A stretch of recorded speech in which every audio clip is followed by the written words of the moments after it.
La bonne raison de se rendre au Forum social des peuples, c'est que c'est un moment unique de convergence, de solidarité entre tous les mouvements dissidents contre les politiques Harper.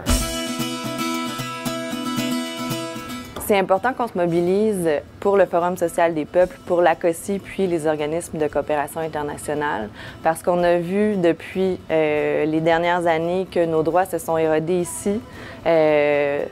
Tout l'argument de l'austérité a fait en sorte qu'il y a eu des coupures de fonds à droite puis à gauche, puis qu'on n'a plus le droit de participer autant à notre régime démocratique. On doit se mobiliser pour participer au Forum social des peuples parce qu'il y a un vent de droite qui souffle de plus en plus de façon constante sur nous. Un gouvernement Harper qui veut détruire ce qu'on a construit depuis 30, 40, 50 ans.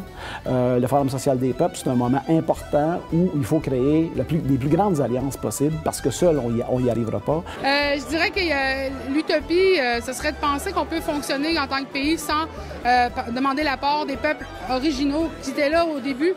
Il faut se mobiliser pour le Forum social des peuples. Les femmes doivent y être en nombre important parce que depuis que les conservateurs sont au pouvoir, on n'a que connu des reculs sur l'avortement, sur les réfugiés, sur les femmes autochtones disparues, sur les conditions de travail dans la fonction publique. Les travailleuses et travailleurs sont invités à se mobiliser du 21 au 24 août pour le grand Forum social des peuples qui va avoir lieu à Ottawa. Ça va rassembler des gens de partout à travers le Canada, des groupes autochtones, les groupes de femmes, les ONG, les groupes populaires. Dans le fond, on se mobilise contre les politiques du gouvernement de Stephen Harper, puis on veut se donner un véritable plan d'action pour 2015 pour se débarrasser des conservateurs lors des prochaines élections. C'est un rendez-vous à ne pas manquer. Je vous invite d'y participer en très grand nombre.